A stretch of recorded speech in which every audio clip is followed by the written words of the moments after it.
পূরণার্থে ভীষ্ম পিতামহের সামনে যুধিষ্ঠিরকে নিয়ে উপস্থিত হলেন। ভগবানের বদন কমল দর্শন করে আজকে পিতামহ ভীষ্মের নয়নে জল। ভগবান কৃষ্ণ বলছেন, একে পিতামহ, তুমি কি মৃত্যুকে ভয় পাচ্ছ? পিতামহ ভীষ্ম বলে, না না প্রভু, না কৃষ্ণ, আমি মৃত্যুকে ভয় পাই না, কিন্তু আমি যে তোমার ওই বদন সুধা পান করার সৌভাগ্য পেয়েছি শেষের দিনে, এই আনন্দে আমার নয়নে আজকে আনন্দাশ্রু এসেছে। আমার জনম ধন্য, আমি মৃত্যুর সময় তোমার বদন দর্শন করে জগৎ থেকে বিদায় নেব। কিন্তু কৃষ্ণ, আমার একটা কন্যা আছে, কন্যাটিকে তোমায় দিয়ে যেতে চাই। কৃষ্ণ বলে, কি তুমি তো আজন্ম ব্রহ্মচারী, তোমার আবার কন্যা এলো কোথা থেকে? তোমার আবার কন্যা এলে কোথা থেকে? ভীষ্ম বলে, আমার একটা কন্যা আছে কৃষ্ণ, এই কন্যাটিকে আমি তোমায় দিয়ে যেতে চাই। বলে, কি ব্যাপার, তুমি সংসার করলে না, কন্যা এলো কোথা থেকে? বলছে, আচ্ছা, আমার কন্যাটা হলো মতি বুদ্ধি, ওই মতি রূপী মন বুদ্ধি রূপী কন্যাটিকে আমি তোমায় দিয়ে যেতে চাই। ভগবান হাসছেন, ও তোমার ওই মতি বুদ্ধি রূপী কন্যাটিকে আমার চরণে দিতে চাও?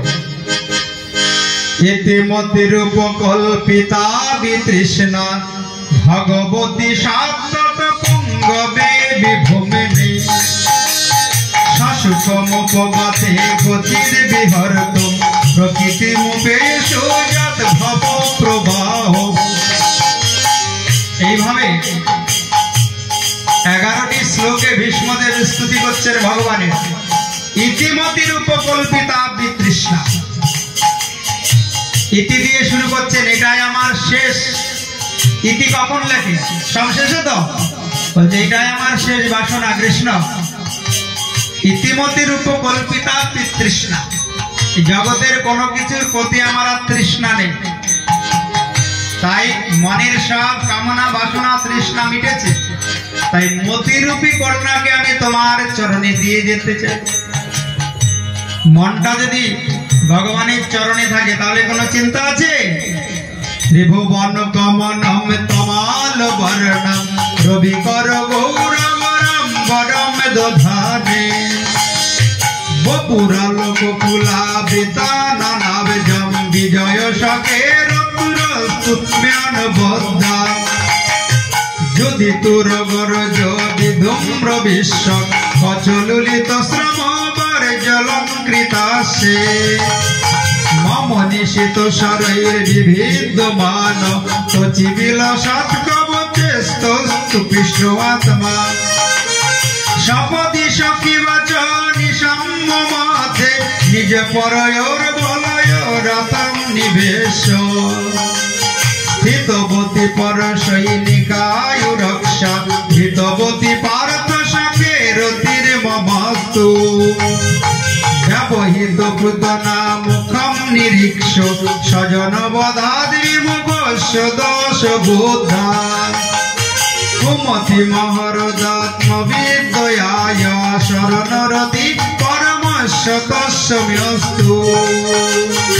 বল কৃষ্ণচন্দ্র ভগবান কি। দেখতে দেখতে উত্তরায়ণ এসে উপস্থিত। উত্তরায়ণে মৃত্যু হলে আত্মার সদ্গতি হয়ে যায়। উত্তরায়ণ এসে উপস্থিত হলো, আর ভগবানের বদন কমল দর্শন করতে করতে এই দেহ ত্যাগ করলেন। পিতা ভীষ্ম, পিতামহ ভীষ্ম দেহ ত্যাগ করে সধামে গমন করলেন। ভগবান চিন্তা করলেন, একটু দ্বারকায় যেতে হবে আমায়। ভগবান যুধিষ্ঠিরকে কৃপা করে, ভীষ্মদেবকে কৃপা করে দ্বারকায় যাচ্ছেন। চিন্তা করলেন অর্জুনকে সঙ্গে নিয়ে যায়। অর্জুন আমার প্রিয় সখা, অনেকদিন আমার সঙ্গে আছে। তো ভগবান অর্জুনকে সঙ্গে নিয়ে দ্বারকায় গেলেন, কিন্তু 7 মাস হয়ে গেল, কৃষ্ণের কোনো সংবাদ নেই। এদিকে রাজা হয়েছেন যুধিষ্ঠির রাজ্যে অনেক অমঙ্গল দেখতে পাচ্ছেন। কখনো কুকুর ডাকে, ভেড়া ডাকে, কখনো বিড়াল ডাকে। চিন্তা করলেন তাহলে কৃষ্ণের কোনো শব্দ নাই, কোনো সংবাদ নাই, কোনো অমঙ্গল হলো না। গতা সপ্তাধুনা মাসা বিবেশন তবানুজা। চিন্তা করতেই অর্জুন এসে উপস্থিত হলেন। উপস্থিত হয়ে যুধিষ্ঠিরের সামনে গিয়েছেন, দেখে অর্জুনের নয়নে জল। যুধিষ্ঠির চিন্তা করছে নাকি, অর্জুন তুমি দ্বারকা থেকে ফিরে এলে, তোমার নয়নে জল কেন? কোনো অমঙ্গল হয়েছে? অমঙ্গলের সংবাদ আছে? সঙ্গে সঙ্গে অর্জুন ক্রন্দন করতে করতে বললেন, মোচ্যতাম মোচ্যতাম এসো, বঞ্চিত মহারাজ হরিণা বন্ধুরূপেণা। বঞ্চিত হলাম, বঞ্চিত হলাম, বঞ্চিত হলাম। ভগবান দ্বারকাধীশ দ্বারকা থেকে লীলা সঙ্গ করে স্বধামে গমন করেছে। ভগবান শ্রীকৃষ্ণ আর আমাদের মাঝে নেই, তিনি আমাদের ছেড়ে স্বধামে গমন করেছেন নিত্যলীলায়। যুধিষ্ঠিরের মাথায় যেন বজ্রাঘাত পড়ল। যুধিষ্ঠির চিন্তা করলেন, ভগবান যদি আমাদের ছেড়ে চলে গেল, আমরা আর কিসের আশায় থাকব? এই চিন্তা করে পরীক্ষিত বড় হয়েছে। পরীক্ষিত উপরে রাজ্যের ভার দিয়ে পঞ্চ পাণ্ডব আর দ্রৌপদী সহ স্বর্গারোহণের পথে গমন করলেন। হে মুনিগণ, ওই পরীক্ষিত হলো তখন পৃথিবীর সপ্তদ্বীপের অধিপতি রাজা। একদিন চিন্তা করছেন পরীক্ষিত, দেখি তো আমার রাজ্যে কে কেমন আছে। দেখে কি একটা জায়গায় দাঁড়িয়ে আছে একটা দুর্বলা গাভী, আর এক পায়ে দাঁড়িয়ে আছে একটা বৃষ, আর একটা শূদ্র কালো পোশাকধারী ব্যক্তি এক পায়ে গো মিথুনকে পদাঘাত করছে। নিপলিঙ্গ ধর্ম শূদ্রম ঘ্রান্তম গো মিথুনম পদা। যদি ওই পরীক্ষিত চিন্তা করলেন, আমার রাজ্যে এইরকম অধর্ম, দুর্বলা গাভী আর এক পায়ে দাঁড়িয়ে আছে বৃষ, তাকে এইরকম পা দিয়ে আঘাত করছে। আমার রাজ্যে কোনো অধর্ম বলে আমি কিছু রাখবো না। এই চিন্তা করে হত্যা করার জন্য উদ্যত হলেন। ওই কালো পোশাক পরিধানকারী ব্যক্তি গিয়ে চরণে পড়ল মহারাজ পরীক্ষিতের। মহারাজ, আমাকে হত্যা করবেন না, আমি হলাম কলি, আমি হলাম কলিযুগ। আমার এই যুগে অনেক গুণ আছে। এই যুগে যদি কেউ কৃষ্ণ কীর্তন করে, অনায়াসে সমস্ত পাপ অপরাধ থেকে মুক্ত হয়ে সে ভগবানের ধামে চলে যায়। কলের দোষ নিধে রাজন অস্তি এক মহৎ গুণ, কীর্তনাদেব কৃষ্ণস্য মুক্ত সঙ্গ পরম ব্রজে।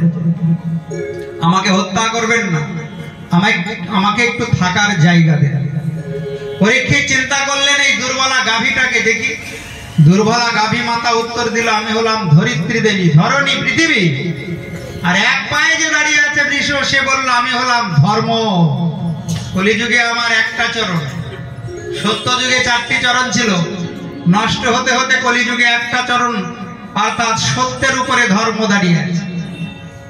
তাই দুর্বলা গাভী বলছে, আমার নয়নে জল, আমি কি করে এই অধর্মের যুগে পাপের ভার গ্রহণ করব? পরীক্ষিত চিন্তা করলেন, কলির তো অনেক গুণ আছে, কীর্তন করলেই নাকি ভগবানের ধামে যাবে, তাহলে কলিকে হত্যা করা যাবে না। এই চিন্তা করে কলিকে 4টি জায়গা দিলেন।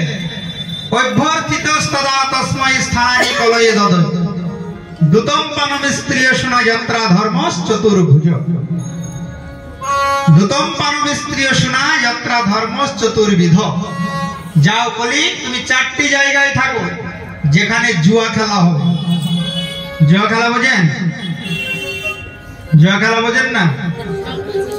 হ্যাঁ, ওই যে লটারি খেলা, পাশা খেলা, জুয়া খেলা, তাস খেলা, সব অধর্ম। ওখানে কলি থাকে, তাকে বলা হয় দ্রুত ক্রীড়া। ওইখানে কলিকে জায়গা দিলেন। দ্বিতীয় জায়গা দিলেন পানম, মানে যেখানে মদিরা পান হবে।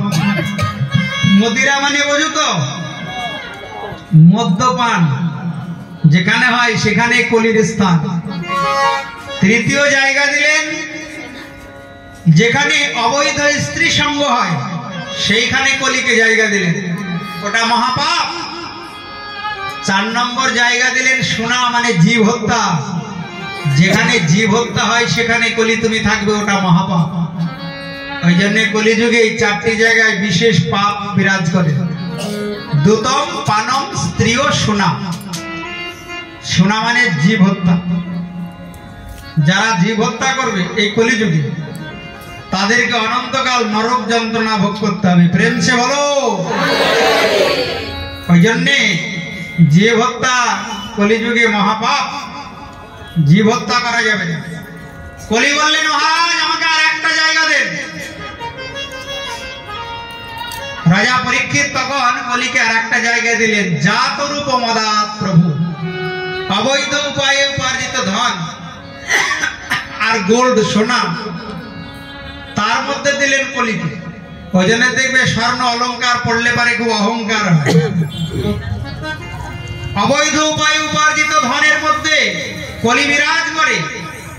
ওই জন্য স্বর্ণ অলংকার থাকলে ভগবানের গয়না করে দিতে হবে। রাধা রানীর কানের, কৃষ্ণের হাতের বাজু, রাধা রানীর নাকের কি নথ, তারপরে বেসর। বেসর চেনো তো? কোথায় যায় বেসর? একদম নাকের মাঝে নাকি, তারপরে নাকে দিয়ে কানের মধ্যে জড়িয়ে দেয়। সোনা তোগুলি তখন ভগবানের সেবায় লেগে যায়। ওই জন্য স্বর্ণ অলংকার নিজে ব্যবহার না করে যদি কেউ ভগবানের উদ্দেশ্যে দান করে তাহলে তার আত্মকল্যাণ। এই যে আমাকে দিয়ে ভগবান একটা মন্দির তৈরি করে নিচ্ছেন। বৃন্দাবন থেকে কলকাতায় ভাগবত করতে এসেছিলাম, এক ভক্ত অনেকটা জমি দান করেছে।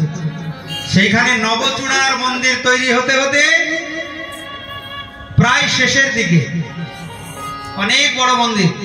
নবচূড়ার মন্দিরের কলসি বসে পতাকা বসানো হয়ে গেছে, চক্র, পতাকা, তারপরে ধ্বজা, তারপরে কৃষ্ণের বাঁশি, সব নটা চূড়ায় বসানো হয়েছে। তো অনেক ভক্ত গিয়ে বলে আমার আশ্রমে, প্রভু ওই রাধারানীর বিগ্রহ বসলে আমি না সোনার অলংকারটা দেব, মরে গেলে তো পড়ে থাকবে, তো কি করবো? রাধারানীকে দান করে যাব। স্বর্ণ অলংকার যদি রাধারানীকে দান করা যায় তাহলে রাধারানীর বিশেষ কৃপা লাভ হয়। প্রেম সে বলো। ভগবান বলেন আমার মন্দির নির্মাণে কেউ যদি দান করে তার জন্য গোলক বৃন্দাবনে আমি সুন্দর গৃহ নির্মাণ করে রাখি। অনেকে মন্দিরে কলসি দান করেছে, কেউ ইট দিয়েছে, কেউ পাথর দিয়েছে, কেউ সিমেন্ট দান করেছে। এই দানের ফল জন্ম জন্মান্তর অক্ষয় হয়ে থাকে। যারা মন্দিরে আমার কাজ চলছে, আর কিছু কাজ বাকি আছে, এখনো সামনে 5 দিন ভাগবত আছে। যদি ভগবানের মন্দির নির্মাণে দান করতে চান, কাউরি হৃদয়ে যদি বাসনা জাগে, আপনারা মুক্ত হস্তে দান করবেন। এই দানের ফল জন্ম জন্মান্তর অক্ষয় হয়ে থাকবে। ভগবানের মন্দির নির্মাণে দান হলো সবচাইতে শ্রেষ্ঠ দান। প্রেম সে বলো। আর যদি ওই সোনার অলংকার ঘরে রেখে যাও তার মধ্যে কিন্তু কলি প্রবেশ করবে। প্রেম সে বলো। এইভাবে কলিকে 5টা জায়গা দিলেন পরীক্ষিত, যে নিজে একদিন জরাসন্ধের মুকুট মাথায় দিয়ে, স্বর্ণ মুকুট মাথায় দিয়ে গেলেন শিকার করতে, আর কলি গিয়ে পরীক্ষিতের মাথার উপরেই ভর করল। তৃষ্ণার্ত বিপাসিত হয়ে জল অন্বেষণ করতে করতে শমিক মুনির আশ্রমে উপস্থিত হলেন। শমিক মুনিকে গিয়ে বলছেন আপনি আমায় একটু জল দেন। আর শমিক মুনি শুনতে পেল না, ধ্যান মগ্ন থাকার কারণে জল দান করল না। আর সামনে ছিল একটা মৃত সাপ, বানের অগ্রভাগ দিয়ে ওই পরীক্ষিত ওই মৃত সর্পকে শমিক মুনির গলায় জড়িয়ে দিলেন। ওই শমিক মুনির পুত্র সিংহী ঋষি কৌশিকী নদীর জল হাতে নিয়ে অভিশাপ দিলেন রাজা পরীক্ষিতকে, ইতি লঙ্ঘিত মর্যাদাম তৎসক সপ্তমীয়হনি দংশতি স্ম কুলাঙ্গারম যদি তুমি ততদ্রোহম। যে কুলাঙ্গার আমার পিতার গলায় মৃত সর্প জড়িয়ে দিয়েছে, আজ থেকে 7 দিনের মাথায় তার তক্ষক দংশনে মৃত্যু হবে। মহারাজ পরীক্ষিত যখন এই সংবাদ শুনলেন, চিন্তা করলেন আমি বড় ভাগ্যবান, কারণ মৃত্যু কবে হবে আমি জেনে গেলাম। এই জগতের তো কেউ জানতে পারে না কবে মৃত্যু হবে, কেউ জানতে পারে? আমি জেনে গেলাম আমার 7 দিনের মাথাতে মৃত্যু হবে, ওই জন্য আমি ভাগ্যবান, আমার মনে কোনো দুঃখ নাই। কিন্তু এই 7 দিন আমি আর নষ্ট করব না। এই 7 দিন এক মনে প্রাণে আমি ভগবানের চিন্তা করব, কারণ মৃত্যুর সময় মন যদি ভগবানের চিন্তা না করে এই মানব জন্ম বিফল হয়ে যায়। সংসার ত্যাগ করে হরিদ্বারে গঙ্গার তটে উপস্থিত হলেন। পৃথিবীর চক্রবর্তী সম্রাট গঙ্গার তটে অনশনব্রত করেছেন। এই সংবাদ শুনে পৃথিবীর বিভিন্ন প্রান্ত থেকে দেবর্ষি ব্রহ্মর্ষি ঋষিগণ এসে গঙ্গার তটে উপস্থিত হলেন।